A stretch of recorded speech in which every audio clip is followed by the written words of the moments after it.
And before we start the review, I want to just show you what I have in the unit here. So this is our exam. I'm going to show you what we're going to do next week. I'll give you a schedule in a minute. But I want to encourage you to look at all of the stuff that I put in Unit 3.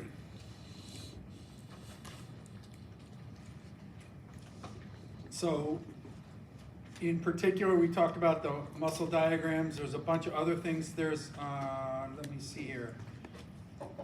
If you go down to these Unit 3 diagrams, there is more stuff there, but I want to talk about, I want to show you this. I haven't tried this yet. And I have no idea how loud it's going to be. Let's see. I hope I blast it so it hurts your ears.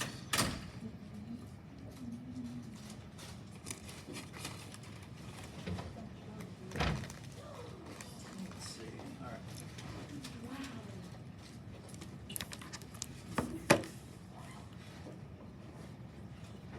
A skeletal muscle contracts only when stimulated by nerve impulses from a motor neuron. Without innervation, muscles become paralyzed and eventually atrophied. The axon of a motor neuron usually gives out many branches, supplying multiple muscle fibers. These fibers contract in unison when activated and constitute a motor unit. A motor unit can contain anywhere from just a few muscle fibers to thousands of them. Small motor units are found in muscles that require finer control. For example, muscles that are responsible for subtle movements of the eyes. Large motor units are found in larger muscles that require strength, such as muscles of the arms and legs. Muscle fibers of the same motor unit are usually not clustered together, but scattered throughout the muscle. This way, stimulation of a motor unit has a slight but uniform effect on the whole muscle, and not causing a small, localized twitch. The strength of a muscle contraction is determined by the number of motor units that are activated at one time. Even at rest, most muscles are in a partial contraction state called muscle tonus, which is maintained by alternating activation of a small number of motor units. The connection between a motor neuron and a muscle fiber is called a neuromuscular junction, which is basically a chemical synapse between the nerve terminal and a specialized area of muscle cell membrane called the motor end plate. When an action potential reaches the nerve terminal, it causes the release of the neurotransmitter acetylcholine into the synaptic space. Can I just want to, this next couple of minutes here might get into a little bit more detail than what I did. And so if there's terms that I didn't use in my lecture, then you can feel free to ignore those.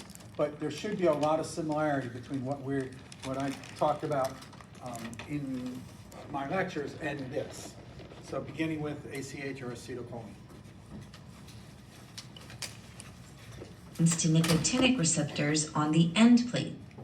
Nicotinic. So I hadn't talked about nicotinic receptors. We'll talk about those in the next unit and the following unit. So we'll talk about particular types of receptors later on in the semester. Receptors are ligand-gated ion channels. Upon binding to acetylcholine, they open to allow sodium to enter the cells, depolarizing the cell membrane, producing the so-called end plate potential. An action potential is generated in the muscle cell only when the end plate potential reaches the threshold required to activate voltage-gated sodium channels located outside the end plate in the neighboring membrane. When activated, these channels allow faster influx of sodium, further depolarizing and eventually reversing the polarity of the cell membrane. At this point, voltage-gated potassium channels open for potassium to move out, quickly returning membrane voltage to its. So when you start worrying about the sodium-potassium movement, passive movement into the cell or out of the cell, depending on what ion you're talking about, how does that happen? It happens because the sodium-potassium pump set it up in the first place. So without this, the active transport of sodium-potassium, none of this will happen. And this becomes particularly important later on this semester. Once generated, the action potential spreads like a wave, thanks to similar voltage-gated ion channels located throughout the muscle fiber. The action potential also runs deep into the fiber via T-tubules to reach the sarcoplasmic reticulum. Here it activates voltage-gated calcium channels, releasing calcium from the sarcoplasmic reticulum into the cytosol of muscle cells. Calcium then sets off muscle contraction by the sliding filament mechanism. This mechanism is described in another video. Another important component of the neuromuscular junction is the enzyme acetylcholinesterase. This enzyme removes all acetylcholine molecules that do not immediately bind with the receptor, and those that are done activating a receptor. The enzyme action essentially terminates synaptic activation, giving the muscle time to relax and thus preventing continuous contraction that would result in muscle spasms. Substances that cause muscle weakness or paralysis do so by interfering with the function of neuromuscular junction. Botulinum toxin prevents acetylcholine release from the presynaptic side of the junction. Some other toxins attach to nicotinic receptors, blocking acetylcholine from binding but do not open the ion channel. Certain drugs lodge into the channel of nicotinic receptor, blocking the passage of sodium. All these substances. If you look at these three diagrams here, so in the upper left-hand corner, we have Botox or botulinum. These two, talking about nicotinic receptors. Don't worry about the word nicotinic. What are they? These are integral proteins, right? What's happening here? There's something getting stuck in the integral protein so that nothing can get through. That's all that's happening here. So this is in the vocabulary that I used in chapter 3. This is an integral protein here. This is an enzyme. That's another version of an integral protein. Right? And that all the things that's happening is that it's interrupting that passage of material into the ions into the cell.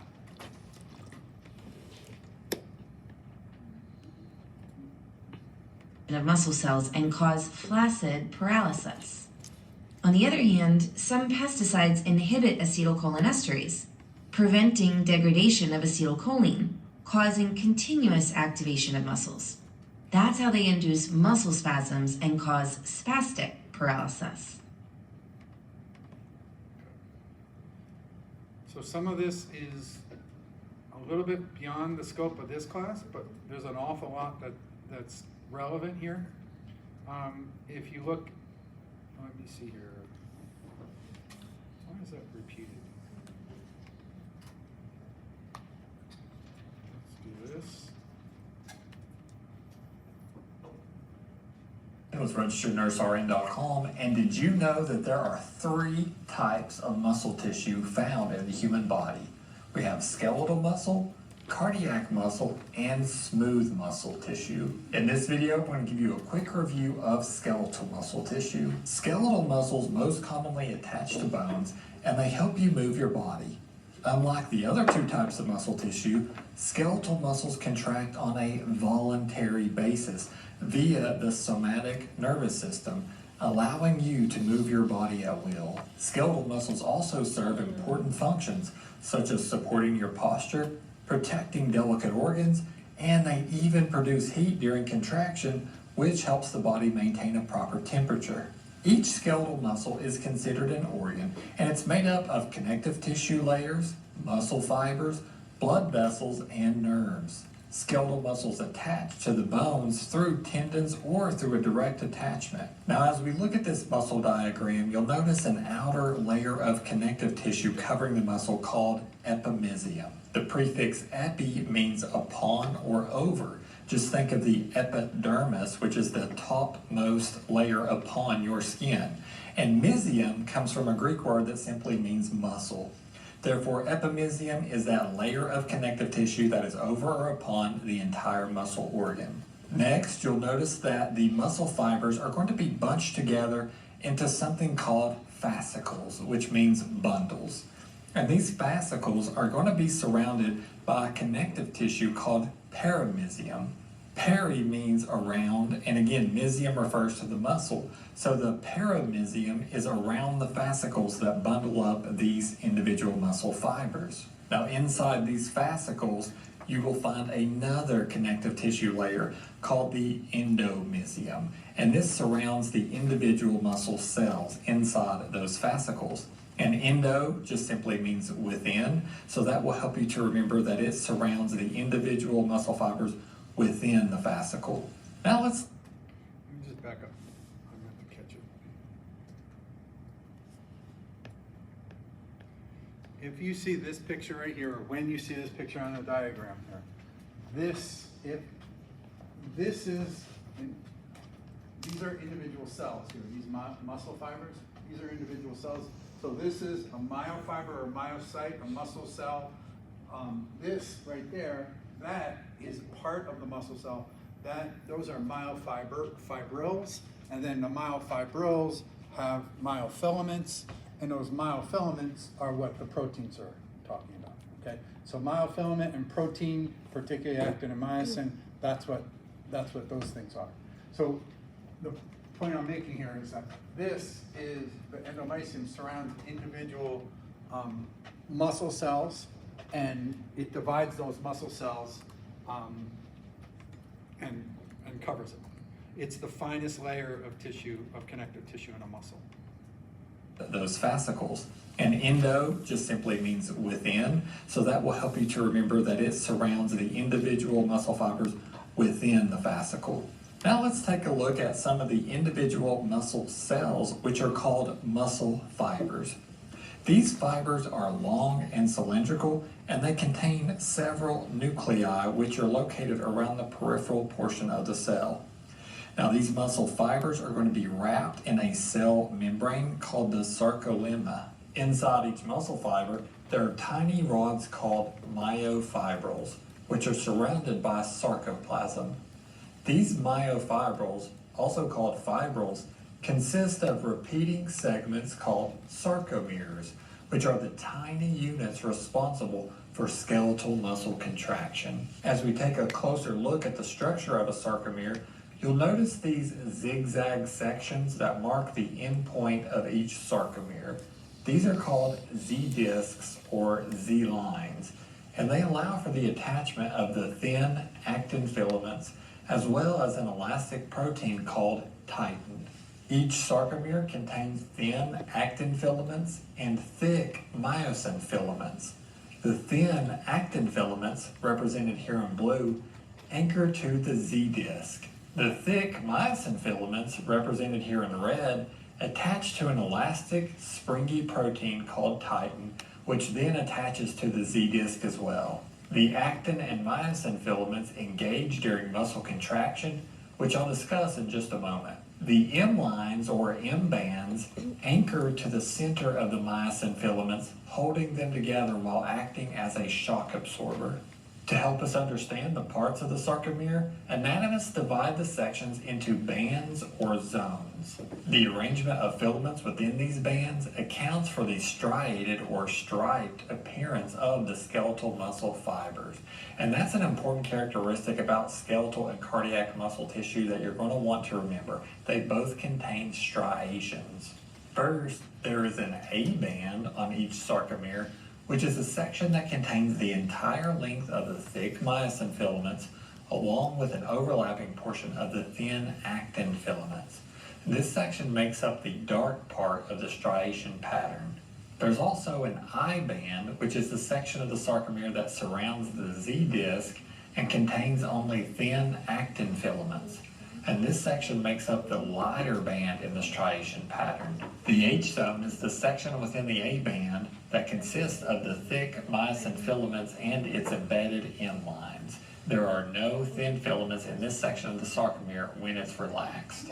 And again, the Z-disc is going to be that zigzag portion that marks the end of each sarcomere and allows for the attachment of the actin filaments and titin. During muscle contraction, thick myosin filaments located within the sarcomere bend, and the knobby head part attaches to the thin actin filaments and slides them toward the middle of the sarcomere. This sliding of filaments causes the sarcomere to shorten or contract. As this takes place all along the sarcomeres within that myofibril, the entire muscle fiber contracts, which causes the entire muscle organ to shorten or contract. Okay, that wraps up this video over skeletal muscle tissue. You can take a free quiz on our website by clicking the link in the comment or description below. In addition, I have a major muscles song that will help you learn some of the major muscles if you're struggling with that. And we even have an entire playlist of... Douglas wants to sing that song. I will. One more video here, and that is the sliding filament. Hey guys, do you have a question? All right, so let's just watch this and then we'll talk in a minute, please. Sliding filament theory is the mechanism by which muscles are thought to contract at a cellular level. An understanding of the structure of skeletal muscle is useful when learning how sliding filament theory works. Each muscle is made up of a number of bundles of muscle fibers. Each bundle of muscle fibers contains anywhere from 10 and 100 individual fibers. Each muscle fiber itself contains cylindrical organelles known as myofibrils, which themselves are bundles of proteins called actin and myosin. Surrounding the myofibril, there is a network of tubules and channels called the sarcoplasmic reticulum, where calcium is stored. Each myofibril can be broken down into functional repeating segments called sarcomeres. If we look at a two-dimensional model of a sarcomere, it consists of actin and myosin. When a nerve impulse arrives at the muscle, it causes a release of a chemical called acetylcholine. The presence of acetylcholine causes depolarization, enabling calcium to be released from the sarcoplasmic reticulum. The calcium binds to troponin, changing its shape, and so moving tropomyosin from the active site of the actin. The myosin filaments can now attach to the actin, forming a cross bridge. The breakdown of ATP releases energy, which enables the myosin to pull the actin filaments inwards, contracting the muscle. This occurs along the entire length of every myofibril in the muscle cell. When an ATP molecule binds to the myosin head, the myosin detaches from the actin and the cross bridge is broken. When the ATP is then broken down, the myosin head can again attach to an actin binding site further along the actin filament and repeat the process. This repeated pulling of the actin over the myosin is often known as the ratchet mechanism. This process of muscular contraction can last for as long as there are adequate ATP and Ca+ stores. Once the nerve impulse stops, the Ca+ is pumped back to the sarcoplasmic reticulum and the actin returns to its resting position, causing the muscle to lengthen and relax. So those are just a couple of things that I want to illustrate for you to how to remember this stuff or how to remind yourself of this. And there's other things on here too that I even forgotten what I put on here. And then, the other thing is in these diagrams, this first group of four, I think this chapter 9 articulations, and then the muscles F24, Fall 24, part 1 and part 2, that's what we talked about a couple weeks ago, okay? All right, so let's talk about the exam. Let me just switch devices here.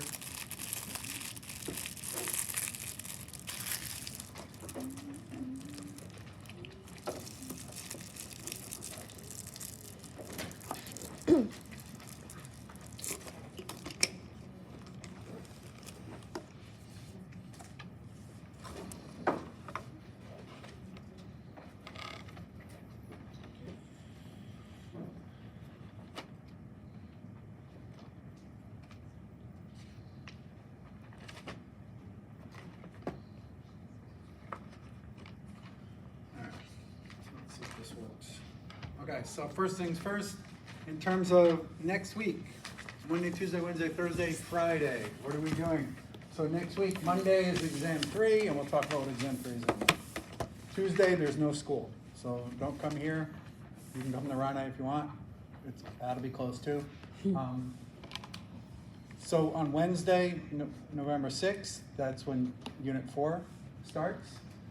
Unit 4 is on the nervous system, and we have both Unit 4 and 5 on the nervous system. So I've divided it, and that, what I'm gonna tell you next week is that the way that I divided it, Unit 4 and 5, is that down on the main campus, Unit 4 and 5 is one big unit. And it's 6 chapters, there's a ton of stuff. I divided it into 2 groups, and I divided it into, we'll also have 2 exams, 2 exams and 2 quizzes. So I have 4 evaluations, where down on the main campus you would have 1. How is it harder? That's one example of how it's harder. Right? So I physically break it up for you in much smaller units. If you're struggling to finish Unit 3 LT assignments, I'm gonna give you until next Friday to complete that, okay? Ideally, you finish it before Monday, because Unit 3 LT assignments will help you with Unit 3 exam. But if you make that mistake and you still wanna get some credit for it, you can do so. So are there any questions about that? Okay. So let's talk about the exam.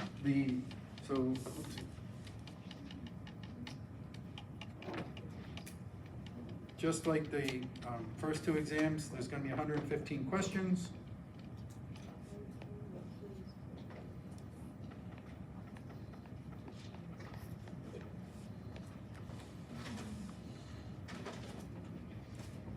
It's chapter, so there's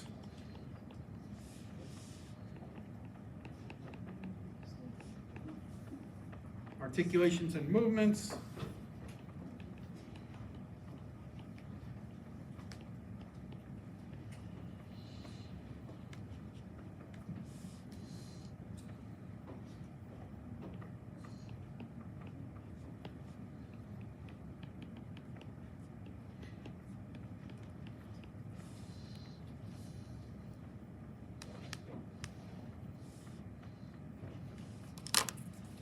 These are all the topics that are on the exam. So articulations and movements. First thing, there's gonna be, so just like from the quiz here, there'll be 25 questions. Muscle tissue, we'll have 30 questions. There'll be about 30 questions on axial muscles, 30 questions on appendicular muscles. Now, what's the problem with 30 questions on appendicular muscles? That means there's just 15 questions on the pectoral girdle, 15 questions on the pelvic girdle. Okay. So everything that I talked about today, there's just 15 questions. And I can ask a lot. I can ask at least 4 questions on every muscle. Right? So, and then other things too. In addition, sometimes I'll ask questions, what muscle doesn't belong here? Here's a diagram, what muscle doesn't belong here? What muscle is missing from here? What from this list, part of this group, things like that. Also, from the axial muscles here, the way that I'm gonna divide the axial muscles, I forgot about that. Yeah, there's gonna be 2 groups of muscles here. We're gonna talk about really muscles of the face are one group right here, and then muscles of everything else. So there's gonna be face muscles, there's a couple of questions about the back here, there'll be the abdomen, and then the chest. So those are the main topics there. So when you're talking about the chest, you're not talking about the pectoralis muscles, you're talking about the intercostal muscles and the diaphragm.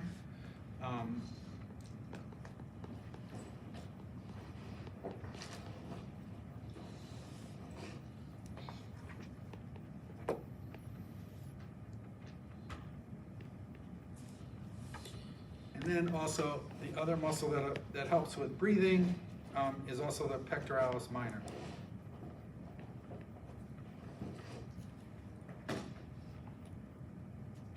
I don't remember how I divide this up. It pretty much evenly.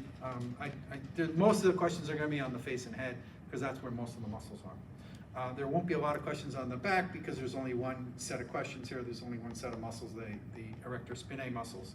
Obviously, the abdomen and chest will be the remainder of those, okay? Any questions for me? In terms of a review, I don't have anything else to say. already did a review for the first quiz, right, with anticipating what's on chapter 9 and chapter 10. I think it's chapter 9, chapter 10. Anyway, the articulations and joints and articulations and muscle tissue. We just reviewed that, with just a couple videos of that, reminding you of the sarcomere. Muscles of the axial muscles, pectoral girdle muscles, pelvic girdle muscles, right? Are there any questions about that? There's also additional lectures in Unit 3 list. There's also additional sets of slides if there's something that's not clear as far as the origin, insertion, and action. Okay. So I don't think I have anything else to say. If you guys want to stick around, you can stick around and ask me questions. If you have things that you need to make up, please stick around. If you have a permission form, please give it to me. And you have a question? Annalise, do you have a question? So you stick around. Right? So if you haven't taken the quiz, stick around if you want. Right? If you don't want to, that's okay too.